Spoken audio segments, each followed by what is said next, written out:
Welcome back guys. আমরা এই পর্যন্ত আমাদের ব্লগটা তৈরি করেছিলাম হোম পেজ এবং অ্যাবাউট পেজ আমরা এখনও তৈরি করিনি।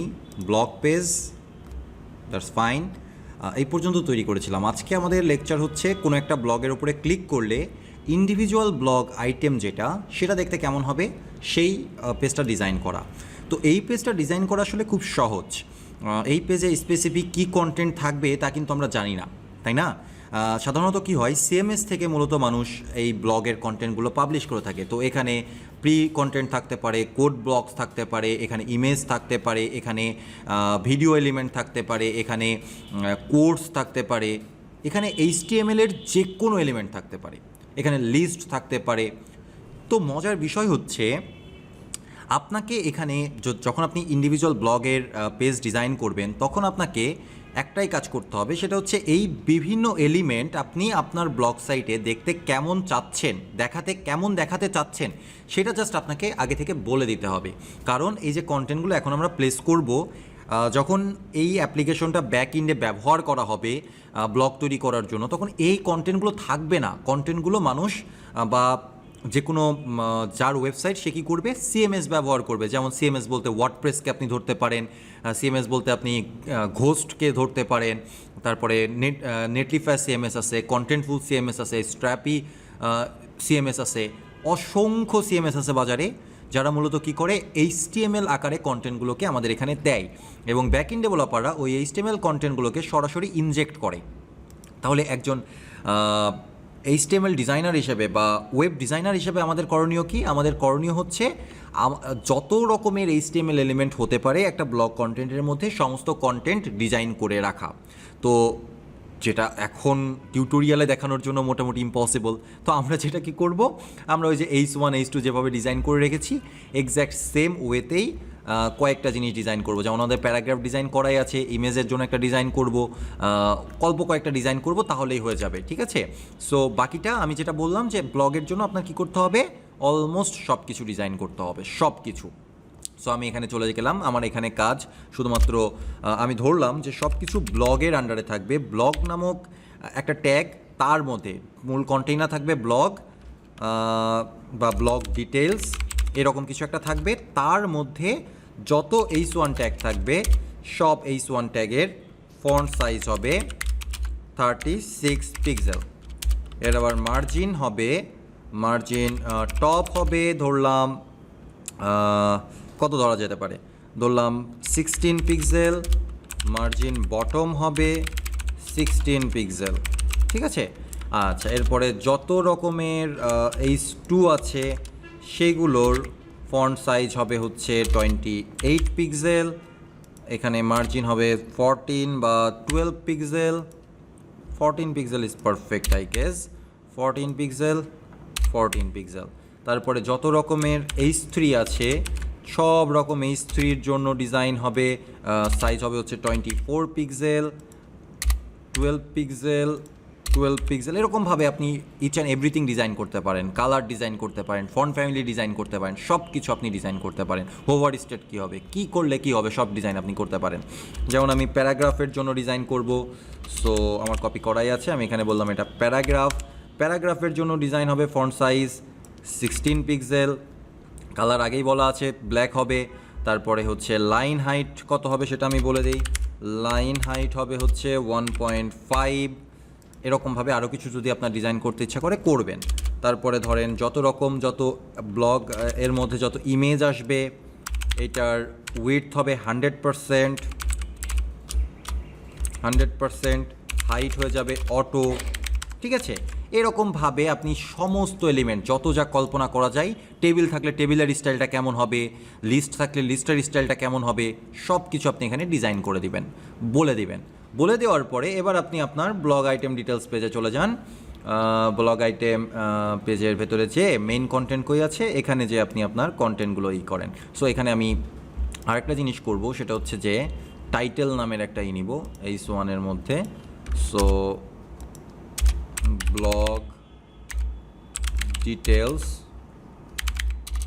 ডট টাইটেল যদি থাকে তাহলে সেই টাইটেলটাকে আমি একটু ডিফারেন্ট ওয়েতে দেখাতে চাচ্ছি। যেমন এইখান থেকে আমি এর ফন্ট সাইজটাকে বলতে চাচ্ছি 42 আর মার্জিন ওপরে নিচে আমি দিতে যাচ্ছি হচ্ছে 30 পিক্সেল করে, টাইটেলটাকে একটু ডিফারেন্টভাবে শো করার জন্য। ওকে, এটা হচ্ছে আমার চাহিদা, আপনার চাহিদা ভিন্ন হতে পারে। ঠিক আছে, এবার আমরা এখানে চলে গেলাম, যে দেখলাম যে এখানে ডিজিটাল ইমেজ নামের একটা কথা বলা আছে। এই কোডটাকে আমরা কপি করে H1 এর মধ্যে দিয়ে দিলাম। এইটা আসলে একটা ক্লাস দিব, ক্লাস হচ্ছে ও আচ্ছা, প্রথমে আরেকটা কাজ করা বাকি আছে, সেটা করছি। আচ্ছা, আগে ক্লাসটা দিয়ে নিই।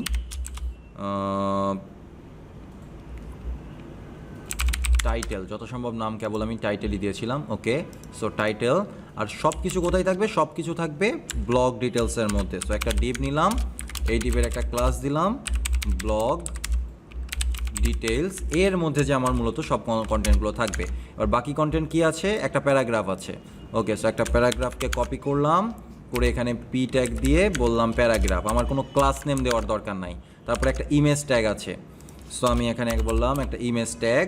আচ্ছা, ইমেজে কিন্তু আমি কোনো রকম কোনো মার্জিন প্যাডিং দিইনি, সো মার্জিন প্যাডিং না দিলে একটু ঝামেলা হবে। সো ইমেজের ক্ষেত্রে আমি বললাম মার্জিন, ওপরে নিচে মার্জিন হবে। সো ওপরে নিচে মার্জিনের জন্য এই যে সব জায়গায় এই ঝামেলাটা করছি আমি, এটার দরকার হয় না, এইটারও দরকার হয় না, এটা 0। তারপরে এখানেও আমি মার্জিন প্যাডিংয়ের ঝামেলা করছি, এটাও 0। তারপর প্যারাগ্রাফ কই নিছি? প্যারাগ্রাফে হচ্ছে লাইন হাইট দিছি, মার্জিন দিতে হবে, মার্জিন কত দিব? মার্জিন দিব হচ্ছে 12 পিক্সেল আর 0।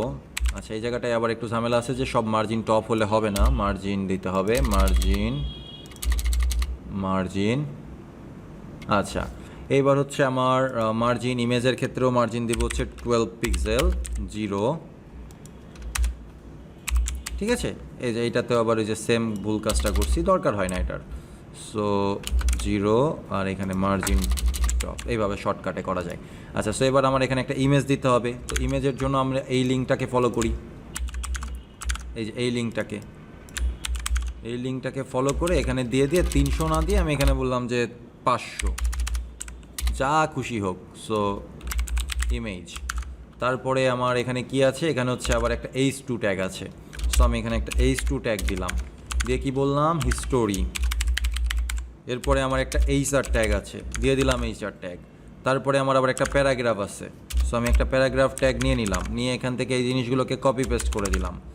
ঠিক আছে, কপি পেস্ট। তারপরে আবার একটা ইমেজ আছে, সো ইমেজটারে এখান থেকে নিয়ে এখানে দিয়ে দিলাম, দিয়ে এখানে আবার একটা প্যারাগ্রাফ আছে, সো প্যারাগ্রাফটাকে কপি করলাম, কপি করে এখানে বললাম যে প্যারাগ্রাফ হবে এই। তারপরে এখানে আবার একটা ইমেজ আছে, তাহলে আবার একটা ইমেজটা কপি করে এখানে দিয়ে দিলাম। এরপরে আবার কি আছে? আবার একটা প্যারাগ্রাফ আছে, আবার একটা উইকিপিডিয়ার লিঙ্কও আছে। সো এখানে যে আমি বললাম, সরি, এটা প্যারাগ্রাফের মধ্যে দিতে হবে আমাকে এই, এবং সবার লাস্টে যে একটা অ্যাঙ্কর ট্যাগ আছে, এই অ্যাঙ্কর ট্যাগে একটা লিঙ্ক আছে। সো উইকিপিডিয়া, এই যে উইকিপিডিয়া। আবার অ্যাঙ্কর ট্যাগ কেমন হবে সেটাও আপনি ডিজাইন করে দেবেন, এটা আমি নিজে করলাম না, আপনাদেরকে দায়িত্ব দিয়ে দিলাম। সেটা তো দেখা যাচ্ছে না, এটা দেখা না যাওয়ার পেছনে রিজন হচ্ছে যে আমরা এটা ওপেন করিনি। ব্লগ আইটেম, যদি আমরা ব্লগ আইটেম .html, আমরা যদি এখন ইন্ডেক্স পেজে যাই, ইন্ডেক্স পেজে গিয়ে আমার যতগুলো কার্ড আছে, যেখানে যেখানে আমার অ্যাঙ্কর ট্যাগ থাকার কথা, তো আমি এটার একটু ডুপ্লিকেট কন্ট্রোল ডি প্রেস করে যতগুলো আছে সবগুলোরে সিলেক্ট করি। Not that one, just not that one also, just 2টা, এই পেজে 2টাই আছে। এই 2টাকে আমি চেঞ্জ করে বলি ব্লগ আইটেম .html। ঠিক আছে, আচ্ছা, আর হচ্ছে ব্লগ পেজে চলে যাব। ব্লগ পেজে যে এখানেও আমার এই যে এটারে সিলেক্ট করি, 2টা 3টা 4টা 5টাই আছে, আই গেস 6টা আরও আছে। এত কোথা থেকে আসলো? আই ডোন্ট নো এতগুলো কখন আসলো। ঠিকই তো আছে, তাহলে এতগুলো কখন আমি ব্লগ নিলাম? আমার নিজেরই মনে নাই যে আমি এতগুলো ব্লগ কখন নিয়েছি। আর কি আছে? না, আর নাই। সো আমি এই জায়গাটায় বললাম ব্লগ আইটেম .html। ওকে, সেভ।